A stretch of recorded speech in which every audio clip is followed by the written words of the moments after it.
یوه خبره به زه هم پې وکړم، سره له دې چې KPF د کمپاین ځواکونو د امریکایي موقتي شرکت دی او حتی څوک له دوی د عکس اخیستو اجازه هم نه لري.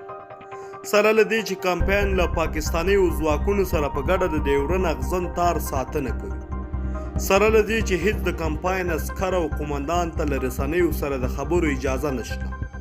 سره له دې چې ځاځي میدان کې ولسونه او افغان ځواکونو له پاکستان سره په اغزن تار خرپن د جنگ روانو، خو بیا هم کمپاین ننګه نه ده پې کړې.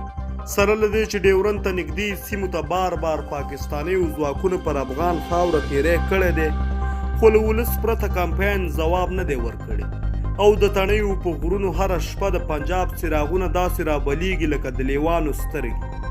خو سره له دومره چلنجونو او پابندیو دغه ژڼې یا نبی الله همت د ډیورن فرضي کرښې شاوخوا کې له پاکستاني ځواکونو سره بیخي تیزه خوله وهلې ده. هغه لوري ته هم یو بېغیرته ګلخان عسکر ګوړي غوږونه ورسره غږیږي او بیا یې پنجاب ته ژباړي. معلومدار د دې ډډوال نبی الله ستوري پې زورور دی. نبی الله همت چې د کمپاین ځواکونو کې د یو ټولي قومندان دی، ویډیو کې پاکستاني عسکرو ته وایي چې یوه انچه پیژني، یو انچه ترې دې هم نه غواړم. نورې خبرې ونه کړي، دماغ مې اسمان ته درته خیږي او په همدې ځای کې دې پړ مخې اړوم. یعنې په دومره رقیبانو کې سره له بغاوت ارتې تڼۍ تېرې خبرې کړي. ما په طالبانو کې داسې څوک نه دی لیدلی چې د ډیورن فرضي کرښې په اړه یې همدغسې څه ځوابونه ویلي وي او یا یې په دې اړه اعلامیه خپره کړې وي. خو د کندهار لوري ته یو ویډیو کې طالبانو د ډیورن اغزن تار ډنډې په لغتو راکاږلي او وروسته پاکستاني عسکر هم پسې راورسېږي. زما یو مقصد دا هم دی چې اغزن تار د امریکا او پاکستان ګډه پروژه ده چې افغان حکومت یې تطبیق کړه.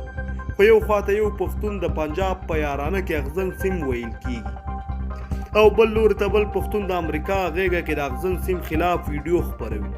دا ډېر جالب گیم دی او باید دواړه لري طالب او عسکر دوام وکړي. یوه اندېښنه دا ده چې نبی الله همت دا کار غیر قانوني کړی دی او حکومت تل دا رقم کسانو ته ستونزې جوړوي او حتی له منځه یې وړي. دې چې مثالونه یې کم دي، خو بیا هم د نبی الله جرأت ولس ته دا مورال ورکوي چې دومره هم میړانه میراته ورځ نه ده. قانون دی اول له مور وطن سره په معامله کړو تطبیق شي او بیا د داسې غیر قانوني کار وستایل چې د خپلې مور ساتنه بلل کېږي. شخصا ما له دې ویډیو زر ځله مزه اخیستې ده، بیخي فوم کې کړی یم. صبر چې یو ځل بیا یې وګورم، تاسې تر هغې په یس ګوتې ورته کش کړئ، بیخي یاست.